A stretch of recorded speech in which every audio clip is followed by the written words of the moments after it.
This is Democracy Now!, democracynow.org, The War and Peace Report. I'm Amy Goodman. And I'm Nermeen Sheikh. Welcome to our listeners and viewers around the country and around the world. We begin today's show looking at Syria. On Wednesday, President Trump ordered the withdrawal of all 2,000 U.S. troops in Syria in a move that surprised many in Washington and around the world. Trump tweeted, quote, "We have defeated ISIS in Syria, my only reason for being there during the Trump presidency." He later posted a video on Twitter explaining the move. We've been fighting for a long time in Syria. I've been president for almost 2 years, and we've really stepped it up. And we have won against ISIS. We've beaten them, and we've beaten them badly. We've taken back the land, and now it's time for our troops to come back home. President Trump ordered the withdrawal despite opposition from within the White House. In September, Trump's national security advisor, John Bolton, said U.S. troops would stay in Syria until Iranian troops and its proxy forces leave. While Trump claims ISIS has been defeated, a report by the United Nations in August found up to 30,000 ISIS fighters remain in Iraq and Syria. President Trump's move has been praised by some in the American peace movement and some progressive lawmakers, as well as anti-interventionist Republicans, including Senators Rand Paul and Mike Lee.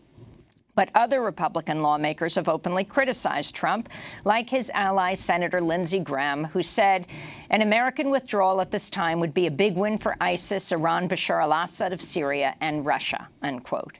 In addition to the fight against ISIS, Syria remains the center of multiple proxy wars involving the United States, Russia, Iran, Turkey, Saudi Arabia, Israel, and other nations. Trump's announcement to withdraw U.S. troops comes just days after Turkey threatened to launch an offensive against U.S.-backed Kurdish fighters in Syria who've been battling ISIS. Erdogan said he wants to clear Turkish fighters from east of the Euphrates. Trump's announcement also came one day after the State Department announced it had approved the sale of a $3.5 billion Patriot missile system to Turkey. One Kurdish commander told the Wall Street Journal he fears Trump's move will be a green light for Turkey to attack the Kurds. Meanwhile, the Kurdish-led Syrian Democratic Forces criticized the U.S. withdrawal, saying it could lead to ISIS rebuilding itself. Earlier today, Russian President Vladimir Putin said he agreed with Trump's decision. Is the presence of American forces in Syria necessary? I think not. Let us not forget that their presence, the presence of your American forces, is not legitimate. It is not acknowledged by a United Nations Security Council resolution. Military forces can only be there by decision of the UN Security Council or by the invitation of the legitimate government of Syria. We are there at the invitation of the Syrian government. They have neither this, not that. So if the U.S. decided to withdraw their forces, that is correct. Putin was speaking at his year-end multi-hour news conference in Moscow. To talk more about Syria, we're joined by two guests. In Beirut, Lebanon, we're joined by Al-Saadi. He is a Syrian-Canadian writer and researcher. And in Washington, D.C., Phyllis Bennis is with us, fellow at the Institute for Policy Studies. Has written a number of books, including most recently Understanding ISIS and the New Global War on Terror.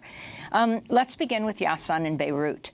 Your response to the surprise announcement that apparently not only shocked the political establishment in Washington, but the Pentagon and the State Department as well. Your thoughts on President Trump saying, starting now, he is immediately removing 2,000 U.S. troops, beginning with State Department employees being evacuated immediately? So, yeah, there are plenty of thoughts I have. We can start with the idea that's in my head is that I don't really think there's going to be a full withdrawal, because people assume that finally the U.S. is going to be out. You might have a large chunk of the boots on the ground leaving, but it seems very clear that the American air power is going to remain. The U.S.-led coalition itself, whether it's France or the U.K., are going to be on the ground. So the idea of this full American withdrawal, I think, is a bit simplistic. And the way I see it as well, and the analogy that comes to mind, which is based off history. If we look at the history of U.S. military interventions throughout the 20th century, when it happens, it's sort of like, what happens next is that it's sort of like an STD. You have herpes, where the Americans never leave. And this is true when you look at the cases of Japan or Cuba, Guantanamo Bay. So I don't think the Americans are fully withdrawing, and I think we have to be careful about that.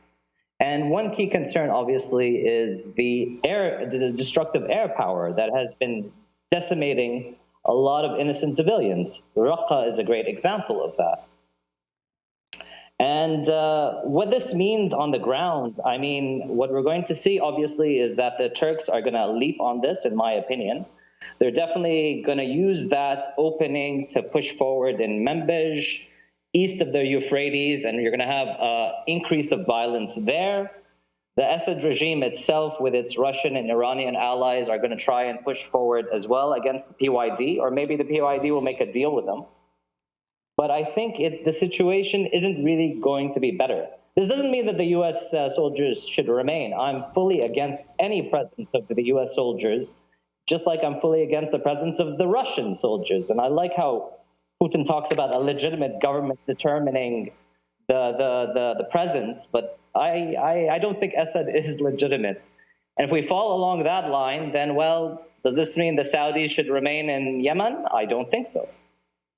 So there's a lot that's going to happen. We have to be really careful. And I think all this, what's driving it really isn't about a mission accomplishment or caring about what's happening in Syria.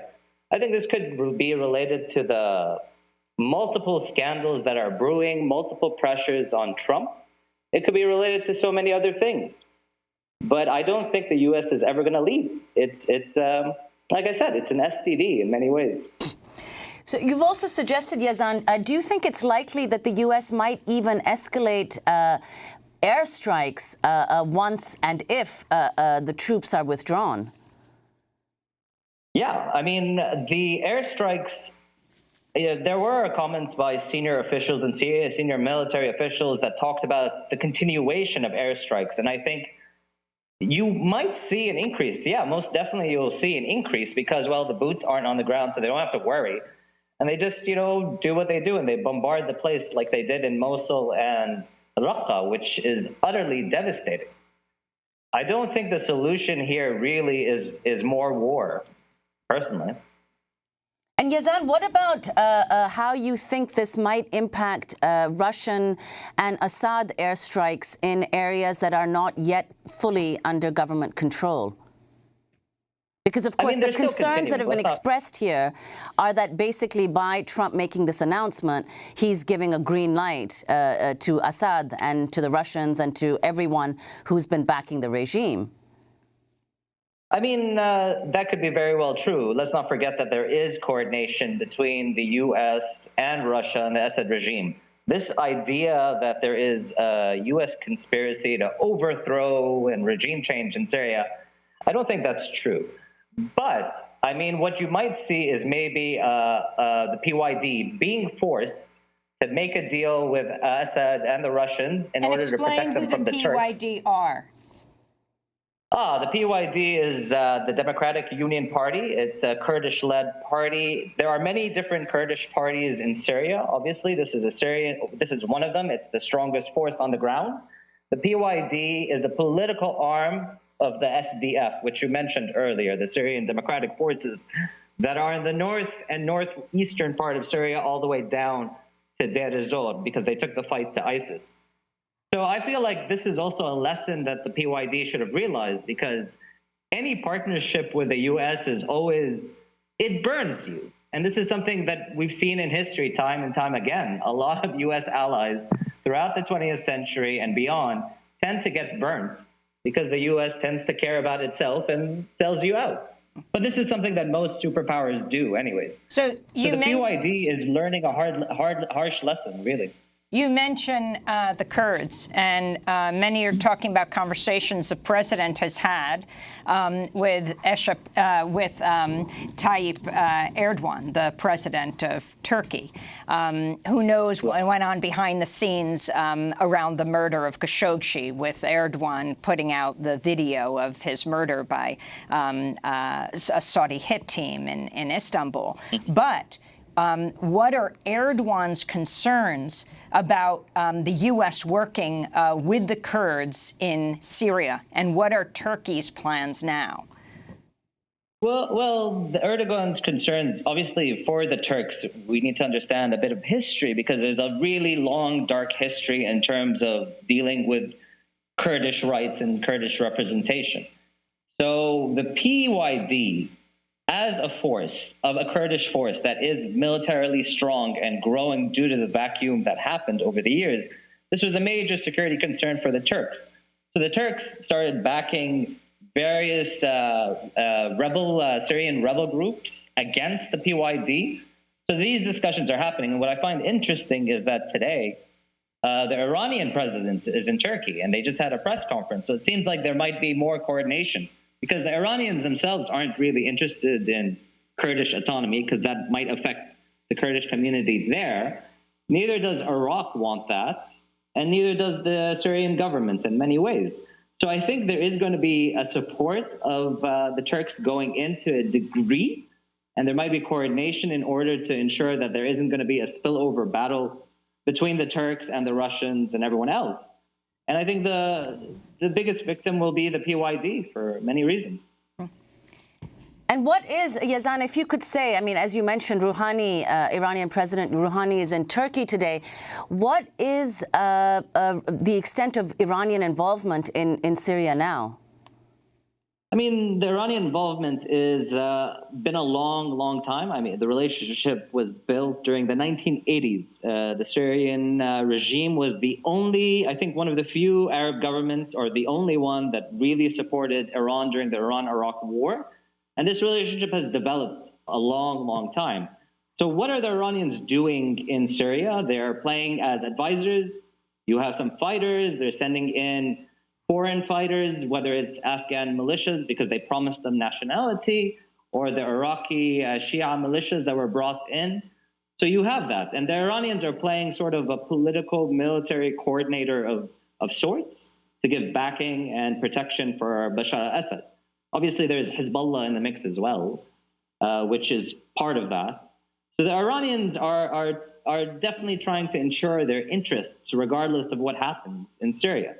And ultimately, and I think this is a very key point, with all these like power games played by all these countries and leaders, revolting men, they are all, the biggest losers obviously are communities in Syria, whether they are Kurdish, Arab, Armenian, or whatever, because the struggle for self-determination and actual freedom is really taking a pounding here. And it's taking a pounding by all sides. Before we go to break, Yasin, I wanted to ask you about President Trump saying that ISIS has been destroyed. Many people calling this that George W. Bush moment when he said mission accomplished in Iraq. Yeah, I mean, it's like, you know, it's a very Trumpian moment. I mean, he said it on Twitter. Wonderful, great. I don't think, I mean, regardless, if the U.S. remains or leaves, what is the problem in battling ISIS is the same problem we've been seeing since the start of the global war on terror 17 years ago. And you cannot defeat extremism and terrorism with war. You need to offer alternatives. You need to deal with the core issues that are driving these things, which is political issues, social issues, economic issues, true liberation and representation for the people and communities. And this is a major failure we're seeing, whether from, you know, the states, not just the U.S., I'm talking about nation states internationally. And the problem as well is that the global war on terror mentality, discourse, ethos has been appropriated by a lot of governments worldwide, and it's been utterly destructive. I mean, I was thinking about it.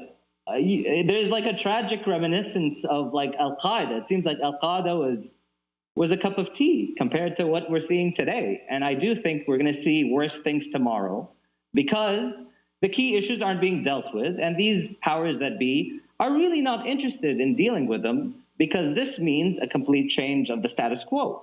This means changing core issues, whether it's discrimination, injustice, all these things.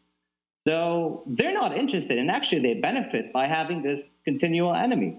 They always benefit, and we get screwed as people. Yassan Al-Saadi is a Syrian-Canadian writer and researcher speaking to us from Beirut, Lebanon. When we come back, we'll also be joined by Phyllis Bennis of the Institute for Policy Studies. This is Democracy Now! Back in a minute.